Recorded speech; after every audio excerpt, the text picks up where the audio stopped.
Hello, my name is Julie Joyce. I am Director of ArtCenter Galleries. On behalf of ArtCenter Exhibitions, I want to welcome you to this afternoon's panel discussion titled The Data Dilemma, Creative Solutions for Data-Driven Futures. First, thank you to Sam Holtzman, Associate Provost and Dean of Faculty, and Robbie Knock and the team for organizing today's event. And I also want to say how honored and excited we are to be part of today's ACAD program. We feel that the stars so brilliantly aligned in organizing this event, which bears relevance to so many issues with which the Art Center community and our educational peers are engaged. This panel was organized in conjunction with a special exhibition that we've been organizing for 4 years as part of Getty PST Art's major initiative, Art and Science Collide.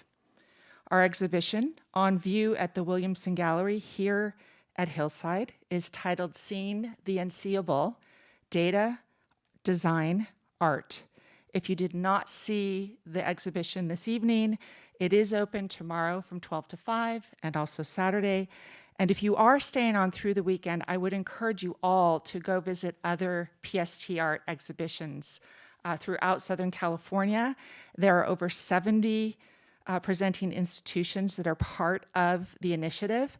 And if you want more information, we have little brochures at the gallery. And all you have to do is just Google PST art and you will find it. Our exhibition, Seeing the Unseeable, investigates how contemporary art, design, and culture have responded to big data's outsized role in modern life. Featuring works by 16 artists, designers, and collaborative teams working in an array of media, the project highlights works from the past 2 decades that occupy the intersection of quantitative information and the innovative forms of expression. As such, the exhibition aims to inspire discussion and debate that which has been largely absent from mainstream conversations about the impact of data on everyday life. The exhibition is accompanied by a publication to be published by Hermer in January, so please be on the lookout for that. Jason Forrest, one of our panelists, is writing an essay for that, by the way, as is Stephen Nowlin and others.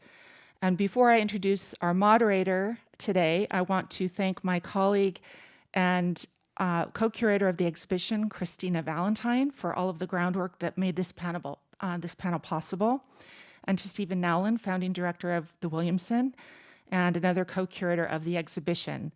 Also, a special thanks to Jennifer May and her team for hosting Data Vandals this week in residency, and you'll hopefully learn more about that.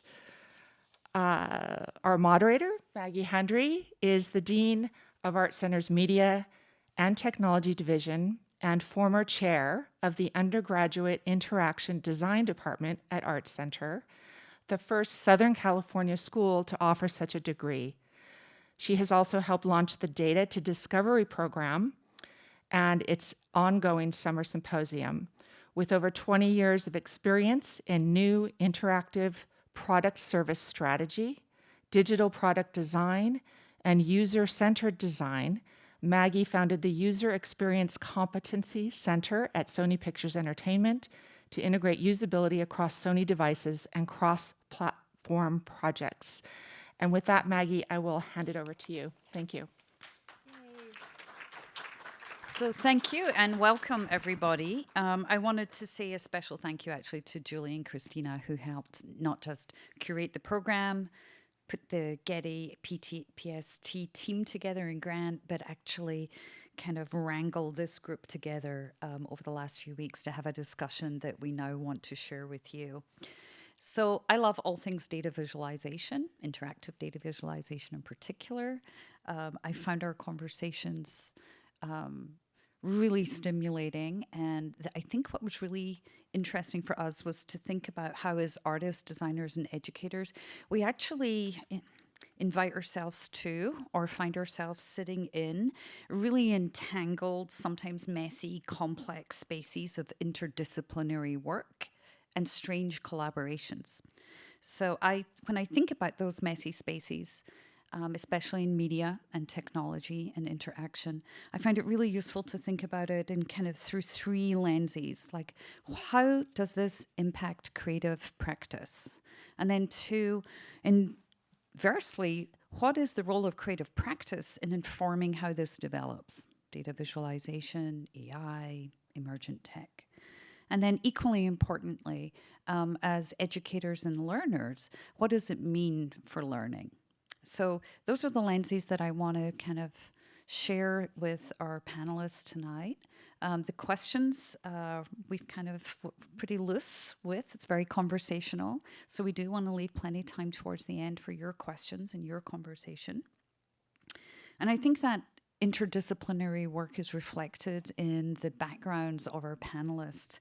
I want to begin by introducing our data vandals and also thank them for being in the classroom all week with our students, which is phenomenal, on city animals.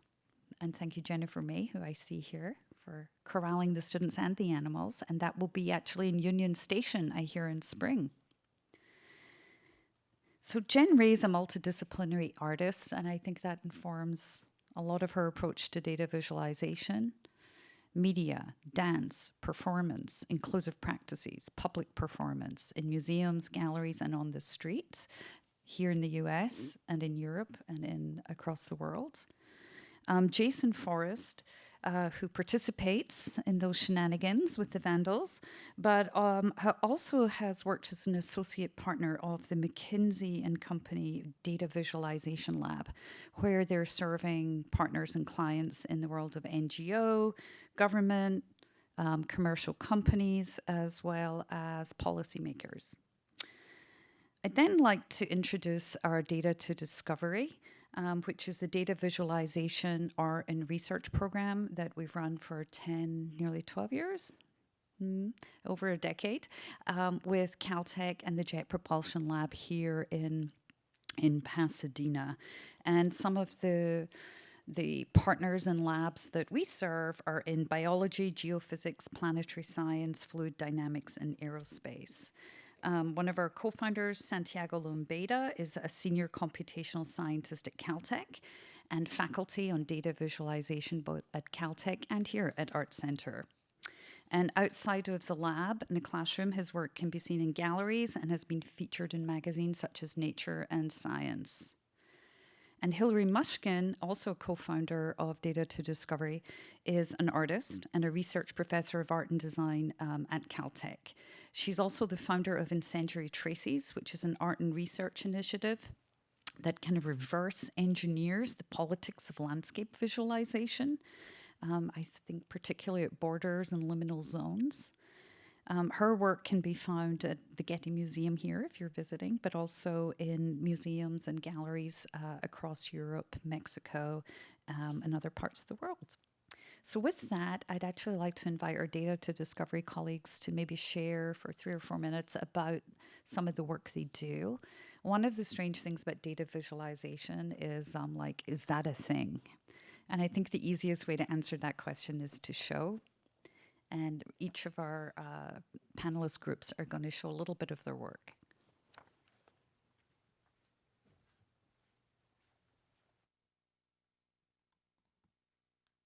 Okay. Thank you, Maggie and Julie, very much for bringing us here to share and have a fascinating conversation about data visualization. Let's see, I'm going to start with this. Or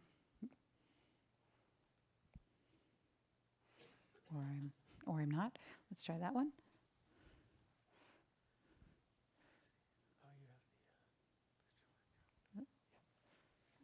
Oh, okay. Data to Discovery is a collaboration between JPL, which is the Jet Propulsion Lab, Caltech, and ArtCenter. And Maggie mentioned that I am one of the co-founders, along with Santiago Lombeyda, Maggie, and Scott Davidoff. And we also now are collaborating with Chris Blackwood. Scott and Chris are our collaborators at JPL. And What we do with data to discovery is we're working with scientists and engineers and with their data and with their research questions. And what we do is we develop visualization tools for understanding their data and for scientists to understand their data. And I just want to clarify that when I say tools, this is something that I didn't really understand until I started working with software engineers, that there actually is, like we think about a software as a kind of tool, like a hammer or something for the researchers to actually do something with their data that they couldn't do without the software. So visualization of their data is critical to the scientific discovery process, and we help to facilitate that. So this is something that you may have seen in the gallery. It's one of the, it's an artifact from one of the collaborations that we have done in the past. And Santiago is going to tell you a little bit about that and some of the other projects that we've done. Got it. Oh, you. So yes, like Hillary just mentioned, what you see in the gallery is an artifact, but it's part of a data visualization tool that we developed for Mitch Gutman, a biologist at Caltech. And they were trying to understand how DNA is packed inside of a cell when it's about to do something interesting. And it's not just about understanding the 3D structure, which was the big breakthrough, but why is that important? Why do we need to see this? And it's not really about understanding the 3D structure, but about seeing how the relative connections and distances between different parts of the gene. So that's what that tool shows. That's what the tool actually does. The right part is gorgeous and rotates, and we can make an art piece out of it, but really it's the larger tool that actually lets you start understanding. Similarly, there's some work with the Mars rover drivers. They had a tool that was very difficult to use. They tried to do VR and they didn't trust it. So we created a tool that's actually, web-based. They can actually go there. They look at their maps. They can drag paths, and they can actually see the information.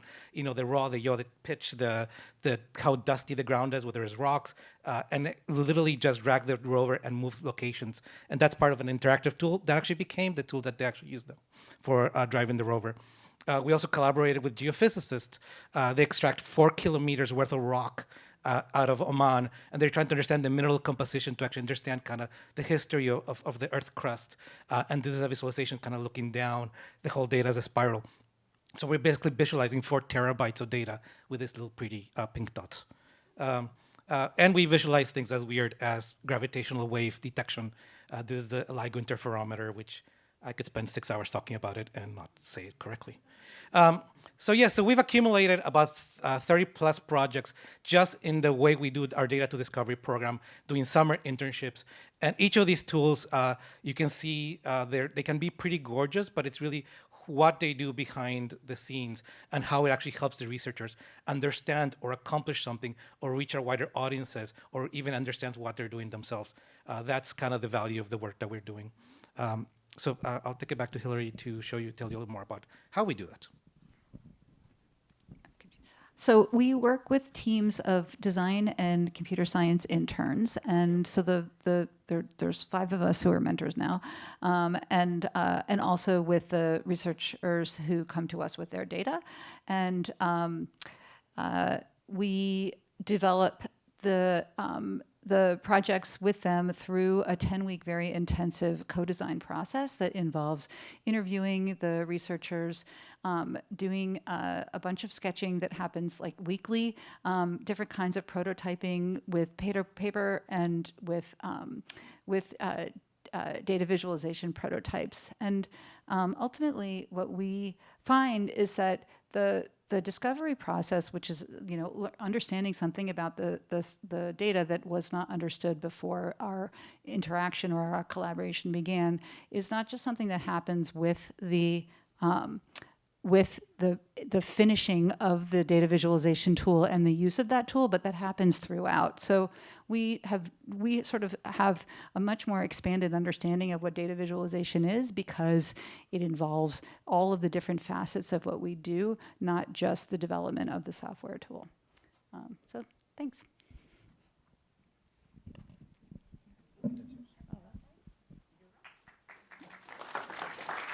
Yay! I know. Oh gosh, I've already screwed it up. I'm here for 1 second and I've already hit the button wrong. Okay. Hi! Oh no, there's only one. I think you forgot yours over there. Oh, okay. Can you go get mine?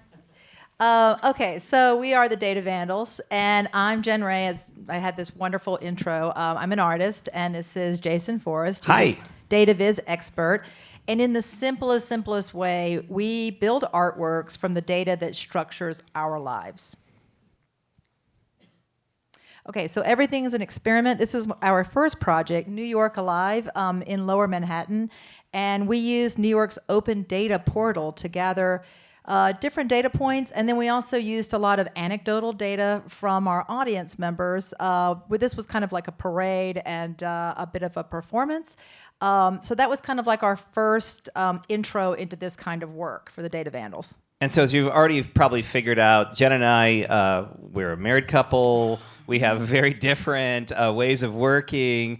And as a result of that, we have different influences. One of our most important influences is Sister Karita Kent, who had her 10 rules of work. And rule number 4 is everything is an experiment. So not only were we trying to negotiate how we collaborate with each other as people, let alone even a couple, but also how we mitigate different perspectives. Jen in the role of kind of artist and designer, and myself really in the role of technologist and data expert in this case. Yes, next. Okay, and then, of course, we use data to focus on people. So what we're trying to do is begin conversations, continue conversations. And in this case, we did a data parade on the Lower East Side, and we were really digging for really interesting stories that go beyond just the normal stories you think about in that part of the city of New York. And Jason will tell you about one story in particular, which is very interesting. The Milk Laboratory. So it turns out there was an actual, it was actually a salsa club on Avenue C. And what it was is, it turns out at the turn of the century, they were one of the first places to start actioning on pasteurization. Initially, they went from about 100,000 bottles to 3 million bottles in a few years. They think that this one facility, the Milk Laboratory, had such an impact on child mortality that was actually the reason why pasteurization became a thing nationwide and, of course, globally. The other thing that's important here is that on the last performance that we did, we were kind of showing different statistics about the city and quality of life. And in the kind of awkward moments where there's a chaos of kids kind of working, Jen started to just kind of talking to the audience. For example, what do you think is New York City's most dangerous animal? Right. Here. Anybody? What do you think? According to 311 calls, what... Rats. Okay, heard rats. What else I hear? No. We heard rats. Extra rats, no. That's right. It's 80% of all calls are for raccoons. Whoever said that, I heard a raccoon back there someplace. Yay, you win. Right. Nothing. But our love. You win our love. You win our love. So the point here is that we started to focus more on conversations, and specifically, how can we use the data to have a conversation with an audience, a community? Okay, and that brings us to Radical Times. This was a project we did in Linz, Austria last summer, and we were invited to basically work with the students there at the Art University, and they had their own beautiful projects. And so we kind of came together, melded our project with their project, and our inspiration was Herbert Bayer and his kiosks. So that was kind of our jumping off point. And we actually made data games. We had a series of posters which gathered data from the students and the faculty in the school, and then we kind of put them together with graphics. And this was like in the main square, which is actually one of the oldest main squares of Europe. And so there were just tons of people walking around and engaging and having fun, and that was really a blast. Did you have anything to say about Linz? Now let's keep going. We want to get to this panel lecture. Okay, so this is our most recent project. This literally just came down 3 weeks ago, and this is called Hello from the Data Vandals. And we were invited by Cooper Union to kind of discuss their neighborhood where they're located, and the not quite the Lower East Side, the East Village. And so we put together a series of artworks in a gallery that they have, and we had a grand opening with tons of people. So for instance, this is a project we wanted to talk about how much it would cost to live in the space, in the neighborhood, in the gallery. For instance, 28 square feet, it's going to cost you $48,000, roughly speaking. This generated a lot of conversation. New Yorkers, as you probably know, are obsessed with how much it costs to live in New York, what they're paying, what you're paying, what anybody's paying. And this fantasy idea of buying something discussed constantly. So this was actually very, very popular. We also created a history wall, which actually covered 400 years of history specifically about this neighborhood from 3rd Avenue to Avenue B, starting with actually the first non-indigenous resident, Juan Rodriguez, who was actually a Afro-Caribbean a gentleman from the Dominican Republic. Going all the way through to the, I think, relatively startling statistic that there's 110 billionaires in New York City as of this year. But one of the most interesting things.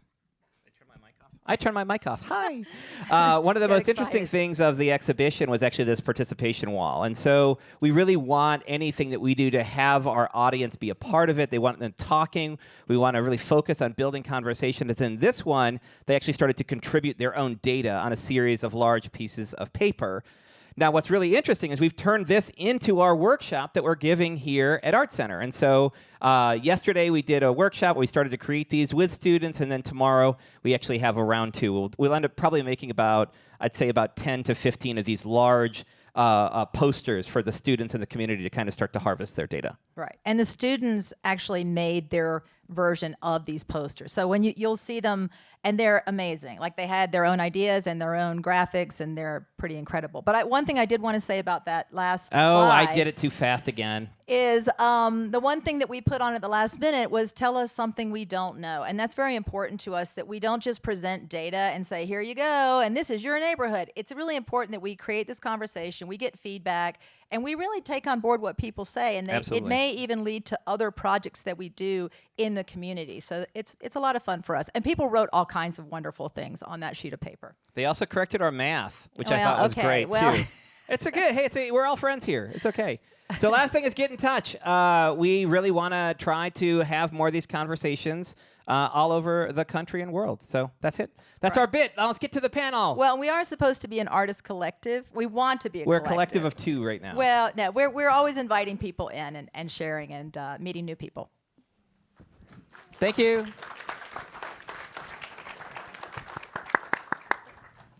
Is this one working?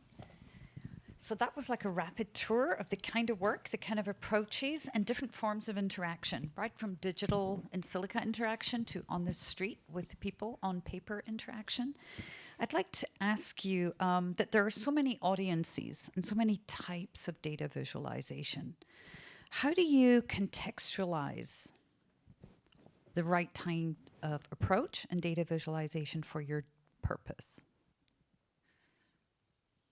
I don't know who'd like to start. Do you want us to start? Yeah, I mean, I Jen. think obviously our project is quite loose, and we try things all the time. And as we said in our talk, it's very experimental, and we have failures. Like, I think that we have some things that just don't work. So we have this idea. We do a ton of research. We take it to the street. Sometimes it works, sometimes it doesn't. But yeah, we tried a variety of ways. Would you like to speak to that? So to be maybe a little, to build on that, I would say it's just about process. And that process itself is about not only doing the research, but talking to people. Like, we did a retro after the class. I just talked to Santiago to say, hey, how do we do? Because I was basically doing a little mini retro. I didn't tell you that, sorry. We're constantly trying to evaluate what works. And that's one of the reasons why we try to incorporate humor into our work, because we realize that the context of setting a conversation involves something that's going to kind of immediately let people bring down their barriers and start to connect. Santiago, Hillary? So I think coming from the science world, it's very much a pragmatic thing we're trying to accomplish. Is you have a goal of what you're trying to see. The part where we get to pitch in is trying to reinterpret those needs. They say, we have 10,000 variables of noise. We want to look through the muck and find a gravitational wave in the middle of it. Our job is to say, okay, why do you bother with 10,000 variables? I mean, what's the point of it? And the reason is because there's enough interesting information. We have to find better ways of finding the clusters of things that we can safely remove, so that what we're left with after we remove all the noise is what we're looking for. So that whole process of understanding is something that the researchers have it in their head. For this particular project, for instance, the LIGO interferometer, they had screens, they had printouts, they have sound, all in this little horrible little basement. And we were saying, okay, we can do something better for you. So I think it's all about learning to listen to the researcher, getting into the shoes of the researcher, and just knowing that there's a goal out there that we're trying to reach. It's not always reachable, but in the process, because we have this conversation with the researcher, we get to bring out things that are part of the discovery. And I think that's part of why we call it data to discovery, is because in that process of just interviewing and listening and talking and sketching things, there's many times that the researchers go, oh my God, that's what we were thinking about. We hadn't thought about it, or things that we have no idea what they're talking about. But they get excited and they go on tangents and fights and conversations, and we say, okay, we must have accomplished something good here. Hillary? Hillary, I'm curious if you could talk a little bit about sketching, because I hear this a lot, right? That we're either sketching to say, have I understood you? Is this what you meant? Or please show me what you mean.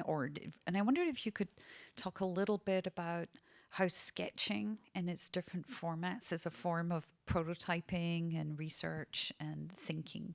Yeah, and actually, I think that to add to what we even mean by sketching, that when we think about sketching, normally we think about like drawing something on a piece of paper, but I think that also with our process, we do data sketches too, where the programmers will, do something that is like a quick sort of visualization, so that the researchers can see the data.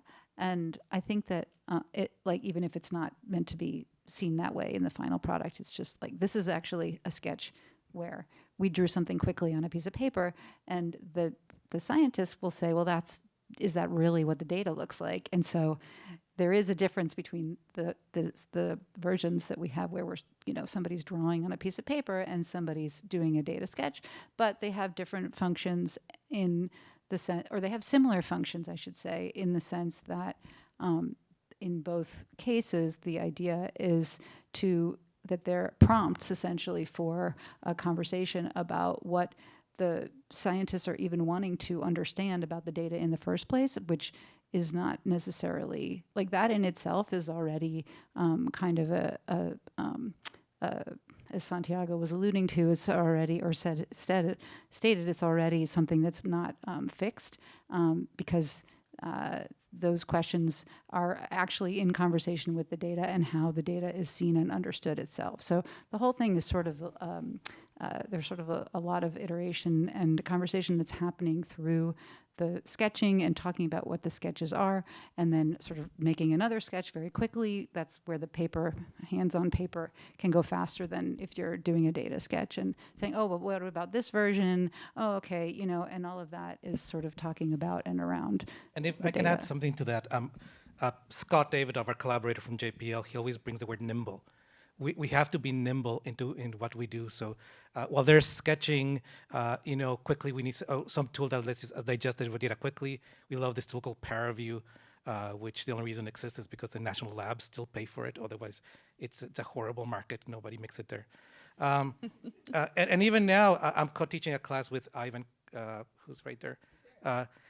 And the whole idea of bringing AI and nimble tools to actually just be able to understand what you're looking at, just a first pass, just a first glimpse, is a long way into helping you design and co-design with your stakeholders, saying, is this what we're looking at? Is this even close to something correct? So what I think is great is that I've lived that exact process with macroeconomists and CEOs, and we do the same thing with community groups, with data vandals, because the process is the process. It goes from not knowing something to knowing something, and you figure that out by talking to people and prototyping the data. One of the things I wanted to bring up when we think this is so divergent right? And the different approaches or the different outcomes. That there is a similar kind of approach, so sketching, involving others, dialogue, and that what comes out of it is truly emergent. And I heard us say this, and I've heard some scientists say this, we all went, aha. And we're actually designing for a moment. And I wonder if you could talk a little bit about that. Maybe Jen, do you want to talk about that a little bit? What does it mean to design for a moment? Okay, let me think about that. I mean, I absolutely agree. We are definitely doing that, and I think that going back to the sketches and the research, we're kind of trying to tease out that moment, and then we hope with what we put together with the visuals and the information that you're going to get there, right? Like the person viewing what we're doing is going to have the aha moment, right? There's some things that kind of like pass by that you wish people would like get the moment, but it is really important to us, and you know, it does come with just like a lot of, like you're saying, the process of it to find it. People ask me all the time, like, what makes a good data visualization? How do you know if you have a good data visualization? And I was like, because it's resulting in the kinds of conversations you're looking for, right? Like, and that's it. It's a tool for having that conversation. It's a tool for having that dialogue, right? And the discourse is what I'm trying to say. So I would add to that something that I think, Maggie, you brought yourself up. It's the idea of not just the aha, but almost like the ooh, and then 5 seconds later, oh, ah. So it's the idea that you see something, and that prompts you to think of something else. And something that we tell our students all the time, you know, let's create tools that answer the first question. And once you've answered that first question, if the tool's rich enough, it'll help you answer the second level question and maybe the third level question. There's a term that Jer Thorpe coined just upstairs when we had our symposium of question farming. We love this idea of thinking of how can we get the people that are using our tools to just kind of have a question and they understand enough that they can come up with a second question and a third question. And the flexibility of our tools hopefully help you answer that. Of course, there's always a moment where there's also the ARG moment, where you say, you know what, we threw everything at it and there's nothing to see here. And we've come up with a couple of Can you give an those. example? Because I think of always where people say this would be amazing in VR, and it's like it's a moment of dread, right? Like who's going to tell them? Can you want to talk about some of the things where we all went, oh no? So, I mean, the one thing that sticks out is this one project where it was inverted quantum space, something detector, something. So the science was so thick that it came down to an inverted fifth dimensional space. And we basically came up with this like, you know, cloud of multidimensional little glyphs that you could see. So you could see the 5 dimensions of data, but in the end, it was, if it's impossible to ask what is exactly that you're looking for, and they don't know how to answer that question, you get into this issue of like, okay, let's try our best. We kept on trying our best. We kept on coming up with visual solutions that came up with something that go, oh, okay, this is interesting, but it never answered the right question because we never figured out what the right question. So there, it does come to that place sometimes, not often. We're probably usually pretty good about choosing our projects, but We got better. So if I can add on to this, so I think what's also interesting is that you say the aha moment, but the next question is for who, right? Who is having that aha? I mean, if you're making a tool and you're obviously going on if you're doing research to try to go to leverage the visualization to get to the next step, that's why so many people in journalism have started prototyping things and moving them into story, right? So you're taking the data, you're breaking it into parts, you're prototyping bits and pieces of it, and then you're maybe illustrating it. And the story part is how you land the aha for more people. Because we think about the world in terms of story. Yes, it's great to see the chart, but the chart has to tell a story to someone else. Another point, people don't use data viz, people read data viz. And that's a very fundamental different approach to how you design it. Talk about that. So I work in software, so you probably figured that out already. In software terms, when you're like filling out a form, right? You're sending data, right? You're using it, and so that's like user experience design. You come in, I'm a user of the software.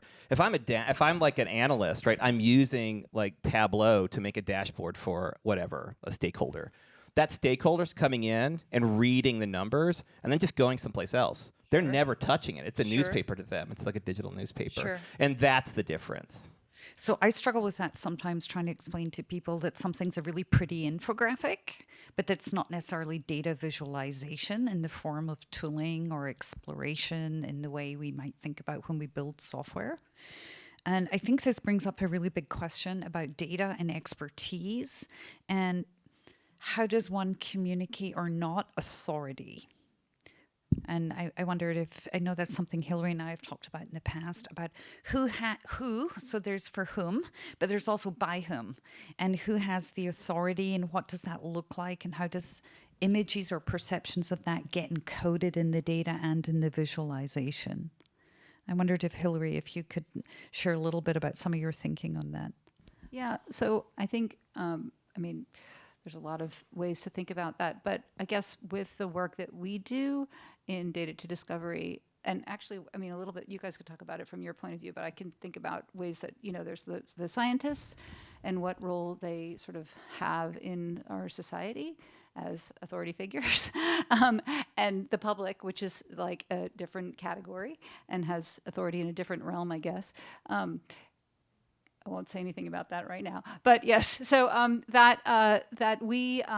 so in terms of authority, I think that one of the things that we do with our work is we sort of end up with a sort of more horizontal hierarchy, because the researchers actually come to us because they can't figure out how to work with their data using the tools that they already have.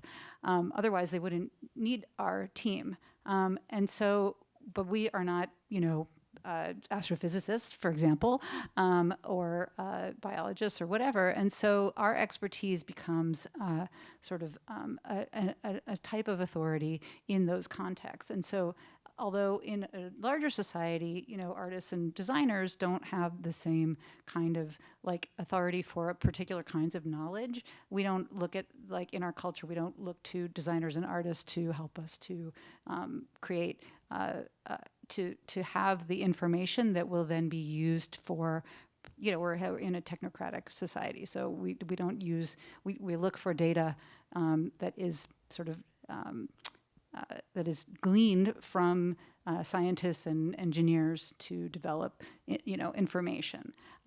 But we actually help to make that information understandable. The information doesn't speak for itself. Somebody has to tell that story, and we do it with the scientists and the engineers. And I would add to that, there's something that we don't do enough, is when you see data, how do you trust the visuals that you're looking at? And not only that, but there's a whole pipeline that went behind it. So there's a whole validation of the data, measuring uncertainty and displaying the uncertainty. Now with AI, we're saying about, okay, we can create things with AI and ML, but how do we look back into the box and really reverse engineering AI and putting probes into the AI system so we can see where things came from is ridiculously hard. And just some very few things have actually started showing up as ways to do that.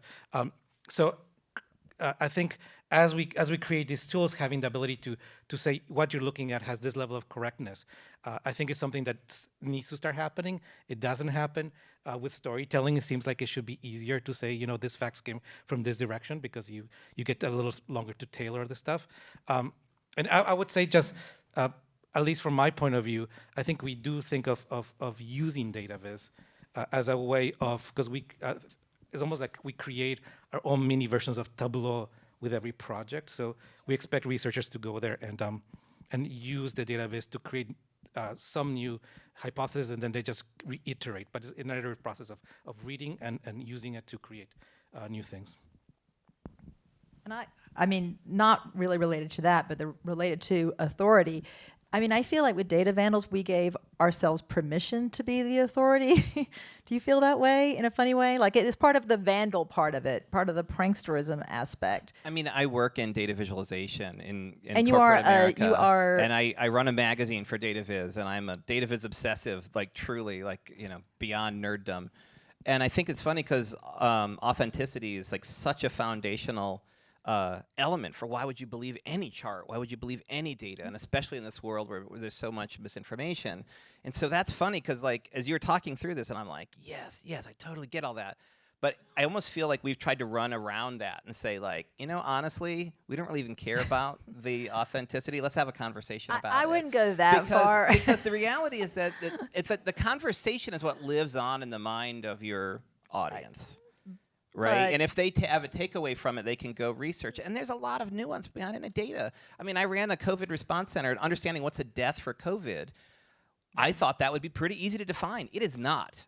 It is very much not. And so that kind of is like, I really see data as an abstraction.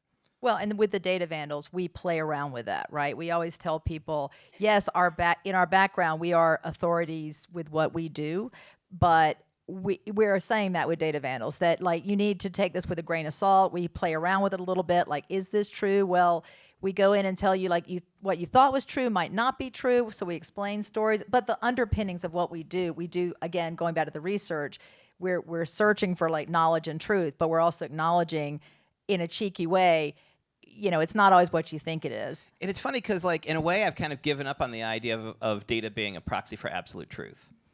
I kind of just don't believe it anymore. Because that's where the uncertainty comes in. And I'm saying, like, let's just bring that uncertainty into the conversation. And I think even in the classroom setting, right now we have for the city animals, we have a team that's doing a board game.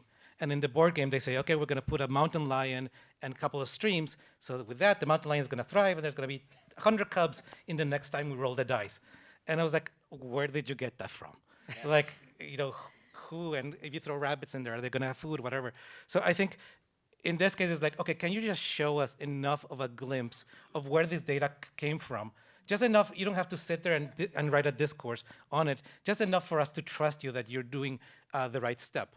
In this case, we want them to explore the creativity, their ability to represent data, the ability to think through these processes.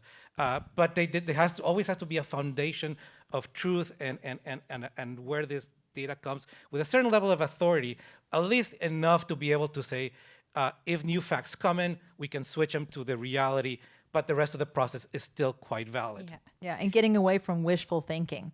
Because I thought about that as well the game is great, but it was this idea Happy that path. it would be all so wonderful, and I thought the same thing. And I think with our project also, we always want a little hint of that darkness, and the darkness comes with, it doesn't always work out the way you want it to. The facts aren't always what they seem to be. So it needs to have like a little bit of a window there to explore that, and it's part of it.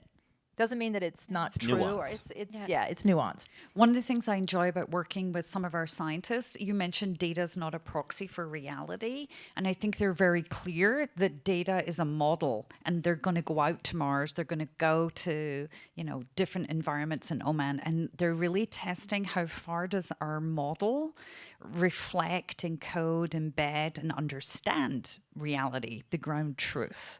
And that data itself is a technocratic asset constructed by our thing.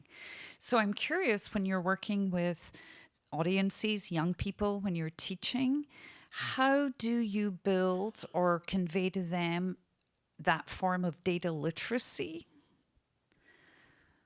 about what to expect from data and what not to expect, and therefore what is communicable and what is not?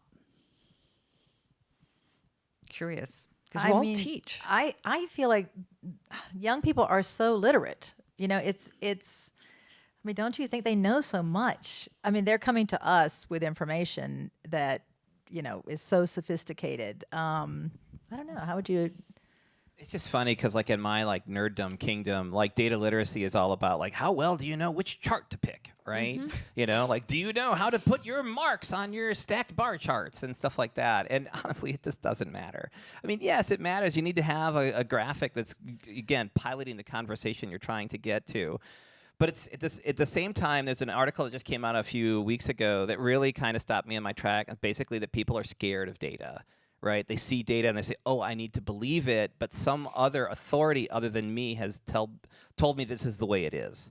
Right? It's not inviting them to get into the conversation, which again, I think is why we've continued to push more towards conversation and less towards this kind of model of authority. Right. And I have to say that I had to learn a lot, and I feel like I know just a fraction of the Oh, data and when she breaks world. the rules of making a good chart, it turns into a really great conversation. Right. Like, it totally happens. Because, right. So I'm actually the person that has to acquire more literacy when it comes to that because I'm an artist. And so I've learned a tremendous amount. So in a way, I see myself in these younger people that might need to know more. I'm that person. And So- like another thing that also happens, Very and it sympathetic. it happens in like every discipline. It happens on every level from top to bottom. If you go into a sustainability group and they're talking about all these incredible terms and there are all these acronyms, and I'm always just like, does anyone even understand what that means?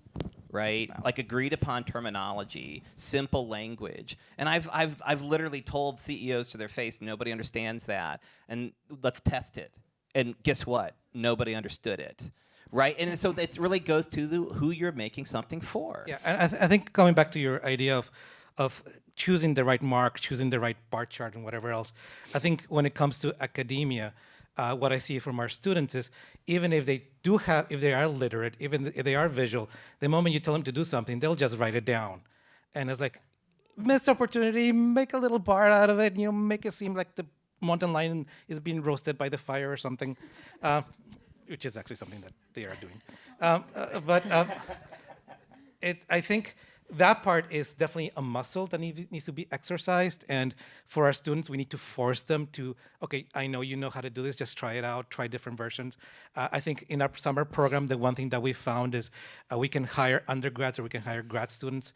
And the grad students, because they already come with the extra 3-5 years of experience, sometimes with a little internship or job in the middle, that muscle just comes through across so much cleaner and so much more effortlessly that it makes our process a lot easier. So I think, yes, finding the right mark seems difficult, but I think it also seems like it shouldn't be a big deal. But I think for young kids, young students, it's something they have to exercise and be able to do it. Yeah, I'm sorry, Hila, I'll send it to you 1 second. And I'll walk it back a little bit. Like, it's not like I don't care about teaching data visualization literacy. That's not the hill I want to die on. And I certainly don't want the people that are involved with communicating important issues to be stuck in some kind of rut of this is the only way that you can do data visualization. And to explicitly answer your question, you really do have to teach data and art and data science and data ethics with design and art. Like, they're really different things, and it takes a while for people to educate on both sides. And frankly, few people really do understand both sides equally. And it's hard. It's really hard, especially as educators.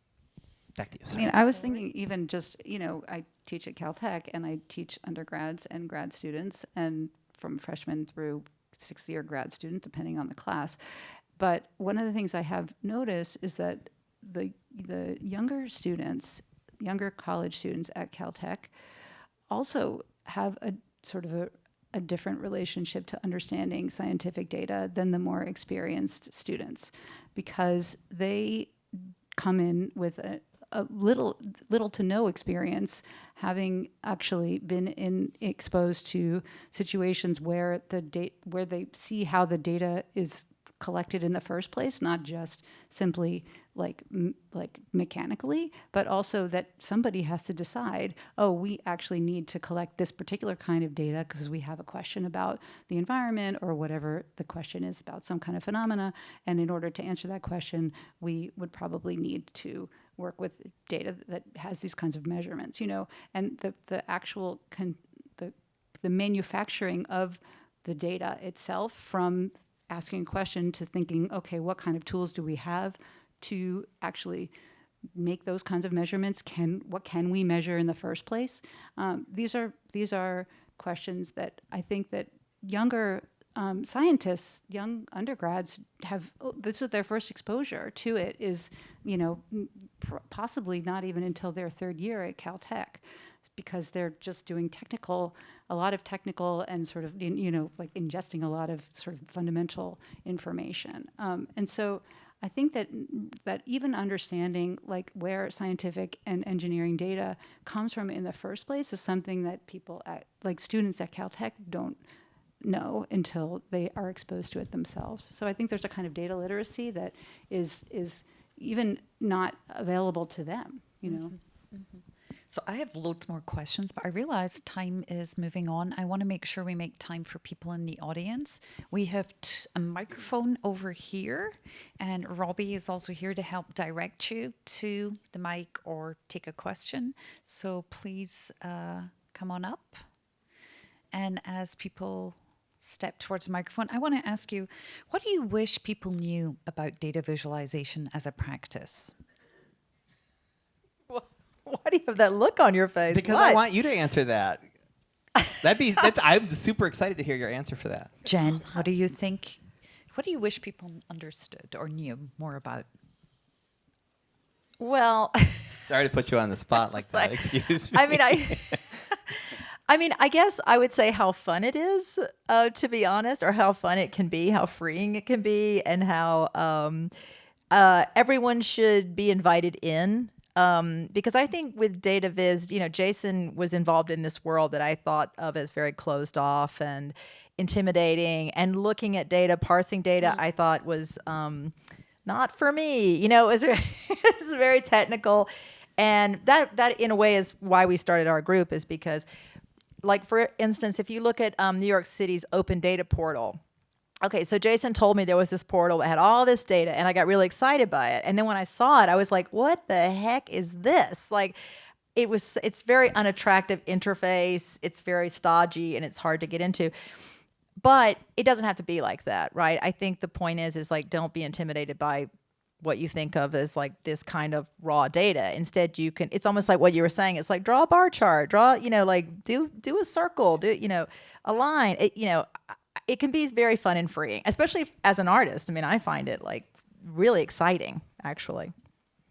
I would add just a tiny thing. I think that the fact that it uses left and right side brain to bounce ideas back and forth, I think that's something that like interaction design and all these other programs that are now emerging in the art world, in the art education, I think are this perfect place where people that are willing to try both. And I think everybody really has it in them to be both sides if they try.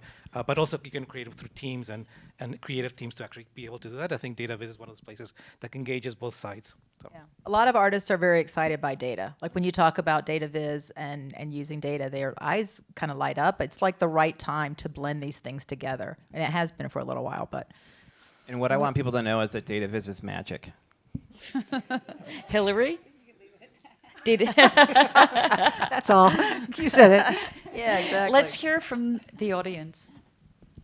Hi, thank you so much. I wrote down some thoughts, and I'm actually looking for some reflection on it. This is the space that I live in, and I come from Mass Art, and there are some community members here, so I'm really representing the way we see information. So there are rigorous research methods that should be used to affirm the validity, reliability, and accuracy of results produced.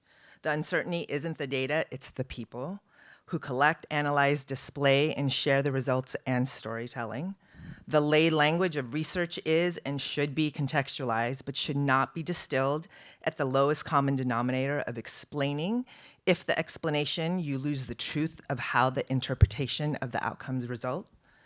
Considering who and what is not collected in the study influences the story, and without sharing that knowledge negatively impacts groups, especially underrepresented, marginalized, and unseen people. So when you think of kind of my own reflection in that space, where do you feel your ethical, moral responsibility is of designing your data and visualizing it in a way that when you tell that story, it influences and impacts the recipient and the non-recipient?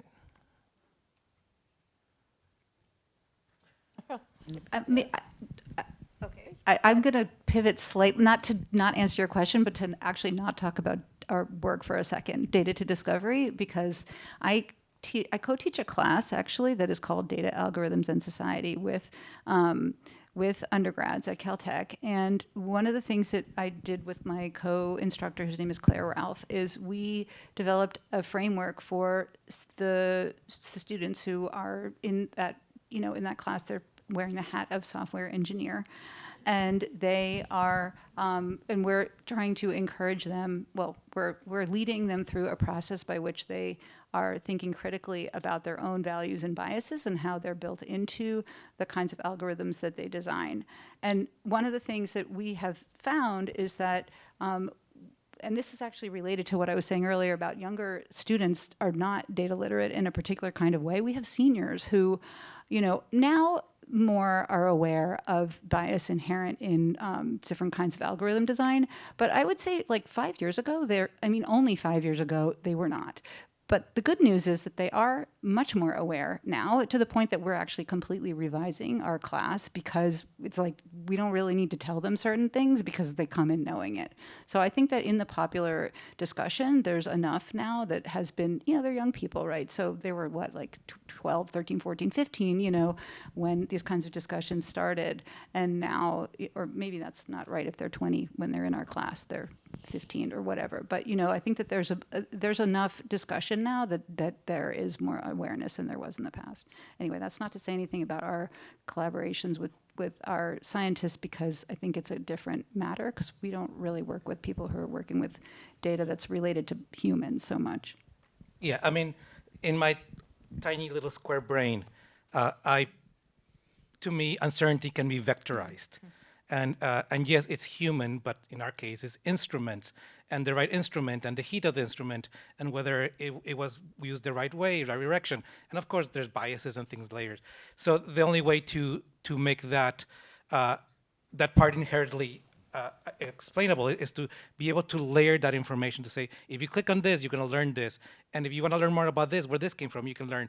And just start kind of layering that information little by little until you are able to expose as much of where this came from, and the bias and everything else that's in there. So in my brain, there is definitely ways to approach this and to accomplish the ability to start diminishing those things, and hopefully eventually it makes it onto the storytelling world and into newspapers and whatever else. There's really good research being done on uncertainty quantification and sort of visualization, I heard a talk at SIGGRAPH by this science fiction writer, which was saying, and this was like 15 years ago, and he was saying, the next future thing that we have are going to be shoes with little chips. And when you scan your shoe, you're going to be able to say where the sole of this shoe was made, and what factory was made, and who actually made it.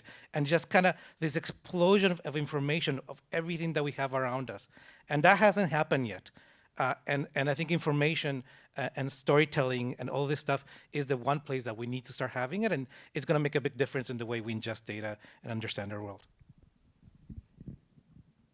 Do you want to talk about this a little bit? I think that we do deal a lot in these stories and these histories, and we're very aware of bias, and we talk it out a lot. And for instance, some of the stories that are historical stories as they relate to New York City, a lot of them are false, and they're built on a lot of false premises. And so what we try to do is dig below those stories and even blow up some of those stories in a very broad way. We're like, well, this story that people have been telling about, our New York indigenous population, I'm like, that's not true, right? And so we do a lot of research to try to bring in different kinds of stories, in other words, not just these like same old tales that keep getting told over and over again. I mean, that's part of what I'm really interested in.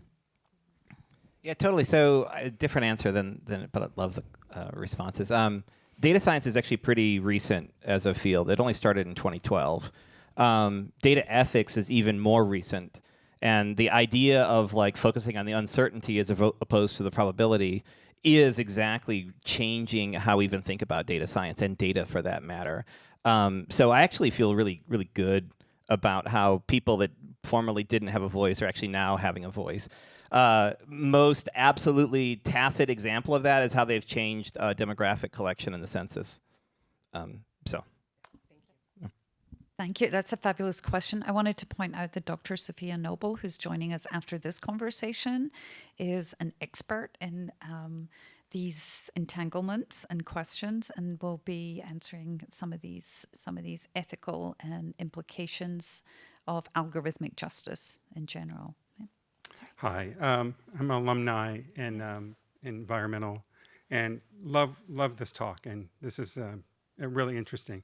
And And more, this is more of a comment and maybe a bit of a question at the very end. I really like your approach, the Lower East Side and the pasteurizing of the milk and the history of it. And I just saw it as three-dimensional. When you're making it, you're understanding the story. You're trying to create the story, and then you're injecting the participants into the story, and then the end of that is another story.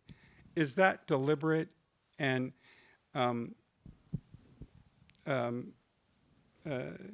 you elaborate on that? And I love that it's the Lower East Side, which is a different world unto itself. And is that also part of the equation? Well, thank you for putting it that way, because I would, yes, like to think that that's what happens. Okay. That's like our dream, that happens, that people are in the story and then something comes out from that. And it's funny because with the Lower East Side, we're always invited to Lower Manhattan. And we're like, we can't get above 14th Street. Like nobody will let us get Right, above okay. Union Square. Okay, got So it. our dream one day is to maybe be on the Upper West Side. And same with Cooper Union. Yeah, right. We were like, oh, all right, we got and Washington Square Park, we Yeah. were invited. And I mean, that neighborhood, the history is so rich. I mean, you could just, we're super history nerds, and yeah, we could just go on and on. They probably figured that out. Oh, well. So to your point, California people may not know, it's isolated, earthy, arty world in Lower East Side. Yeah, exactly. Well, and I will say one last thing is, it's not just the richness of the stories, but so much of it has disappeared and changed, as you know, from gentrification. So a lot of these stories, there's no footprint, the footprint's gone. So when we talk about the pasteurization lab, and Jason was saying it's a nightclub, but you just walk past it. There's like a zillion stories in New York, and you're just walking past these places, and you just dig just a little below the surface and find out these incredible stories, and also the demographics of the neighborhoods and the changes over the years. It's never ending. And so we basically, what you're talking about is these kind of three stories. Like basically there's a story out there, we figure it out, we somehow find a way to present it to other people, and then other people take it and have their own stories. Like, and we basically discovered that by treating our work as an experiment. We did not start out that way. It sounds awesome now, but we learned that by having conversations with people to figure out where that conversation is going to go, because that authenticity is not really as important for us as having the conversation. Yeah, and it becomes thought-provocative interaction instead of just art. Not that art is not important, but it becomes, we become the art, and it seems like that. Yes, and I, coming from an art background, during the pandemic, I was doing my own work, and I felt like it was so passive. It's just what you're saying. It's like you show it, people enjoy it, some people buy it, but it is kind of passive. Lost. And then it kind of... Right? It lives as a slide. Right, and I feel like with the data vandal, it just goes on and on and on. It's like really organic. Well, we did a project in the park one time. I was all about gun violence right after the Uvalde mass shooting. We didn't show that one, but... I know, but there's more. Anyways, the point is that we did it, and we weren't quite sure how people were going to react, but it was a really awesome experience, and we realized that there were really amazing conversations that were going to live far longer than just sticking this, this sculpture in the park that day. Mm. And we're like, that's a real value. Yeah. So. And the other group. Oh, can I say? Yeah, oh, take one more. I was environmental, so when I was here, we had to actually make our tools to make our product, our projects, right? And I love that the scientists come to you because they need to figure out what the data is, and you're using. Do you have them make the tool?